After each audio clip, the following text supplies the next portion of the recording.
그다음에 저는 그거 이런 얘기도 들어봤거든요. 그 무통 주사를 맞으면 수액을 더 많이 낸다.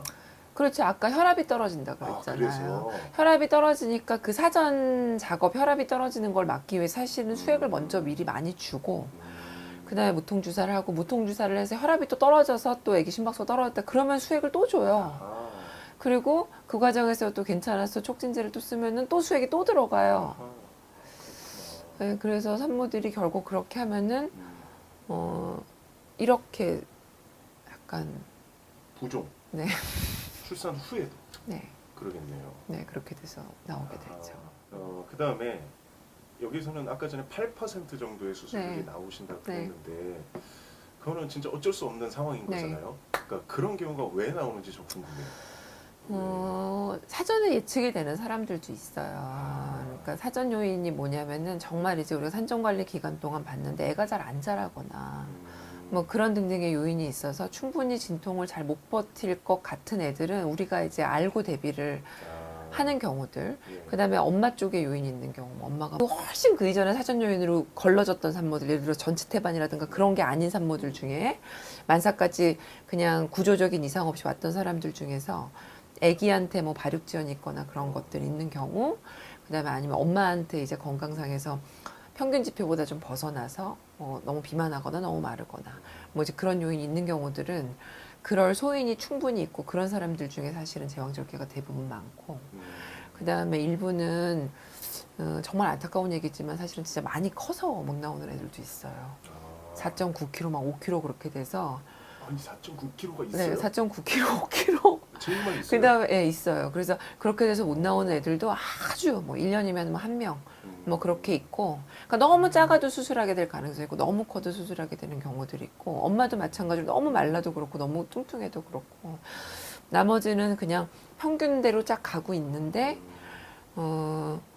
정말 이제 뭐 골반이랑 아기가 사이즈가 괜찮은데 뭐 골반이 안 맞는다든가 그런 경우, 그 다음에 혹은 그냥 진통을 아기가 못 견디는 경우들, 이제 그런 경우들이 사실은 대부분이고, 뭐 의료에서 이제 산모들이 걱정하는 뭐 갑자기 이제 우리 병원 환경에서는 사실 이제 워낙 건강한 사람들이 많이 오니까 뭐 갑자기 무슨 태반 조기 박리가 확 돼가지고 피가 막 난다, 혹은 뭐 조기 양막 파수가 아니라 뭐지, 하여튼 뭐 자궁 무력증 뭐 그런 것 때문에 아기가 뭐 일찍 나온다, 그런 경우들은 사실은 드물어요. 그러니까 이제 엄마들이 생각하는 것처럼 엄청 큰일 났어요. 그런 일들은 사실은 어떻게 보면은 열심히 관찰을 하면 대부분의 경우는 예측할 수 있는 경우들인 게 많고, 진짜 불가항력으로 어떻게 안 되는 것들, 뭐 예를 들어서 탯줄이 뭐 밑으로 뭐 훅 빠졌다든가 그런 것들은 사실은 어느 누구도 알 수 없는 거고, 그건 진짜 확률에 의해서 우연히 발생하는 거니까, 그런 거를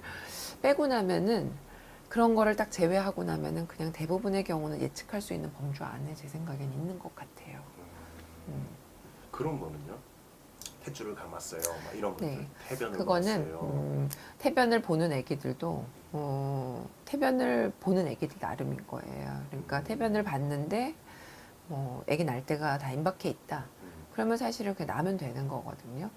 그랬는데 태변을 봤는데 뭐 심박수 떨어지고 기다릴 수 없을 것 같고 그냥 놔둬서는 태변에 합병증이 생길 것 같아. 그러면 아쉬움을 뒤로 하고 수술을 해야 되는 경우도 있고, 탯줄은 한 줄 감을 줄 알았는데 뭐 세 줄 감은 애들도 있고요. 나는 목에 한 줄만 감은 줄 알았는데 몸통에 하나 감고 팔에도 한 줄 감고 그런 애들도 있어요. 그러면 진짜 못 나와요?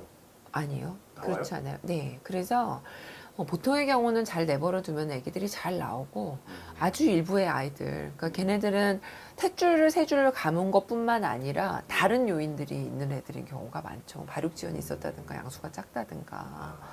그래서 탯줄 하나 요인 가지고는 아기를 낳을 수 있다 없다를 가늠할 수 없고, 실제 이제 올해 초에 우리 병원에서 43살 먹은 초산모가 아기를 낳았는데 탯줄 세 줄 감고 나왔어요. 제가 그 인스타그램에 하나 올렸는데 회음부 손상 하나도 없이 그 엄마가 아기를 낳았죠. 그러니까 그래서 준비를 잘해야겠군요. 진짜 그렇습니다. 그러니까 말씀하신 거 보니까 네. 양극단 쪽으로 갈수록 다 안 좋네요. 네. 그러니까 너무 과해도 너무 네. 저해도. 그러니까 이제 그래서 제가 그 맨날 기준안에. 말씀드렸던 내용 중에 항상, 그래서 이제 우리가 통계를 이제 무시할 수 없고 그런 그렇죠. 게, 결국은 이제 분만 관련된 통계에서 보면은 그냥 애들은 3.0에서 3.5kg 안에서 39주에 41주 안에 그냥 그렇게 평균적으로 크는 애들이 주상기 예후도 제일 좋고 제왕절개 예후도 제일 낮고 그렇다고 되어 있어요. 그러면 이제 평균으로 누구는 가고 누구는 못 갈 건데, 물론 이제 사전 요인으로 결정된 것들도 있겠죠. 뭐 태반이 형성되는 과정에서 문제가 있는 사람들도 분명히 있었겠지만, 그런 사람이건 그렇지 않은 사람이건, 그거 하나로만 결정되는 건 아니니까. 그 후반의 노력을 사실은 굉장히 노력할 필요가 있어요. 그러면 얼마든지 극복할 수 있는 부분들이 있거든요. 내 애가 자소 좀 작아도 엄마가 몸이 튼튼해서 진통을 잘 견디고 양수가 많고 그러면 사실 잘 낫는 거죠.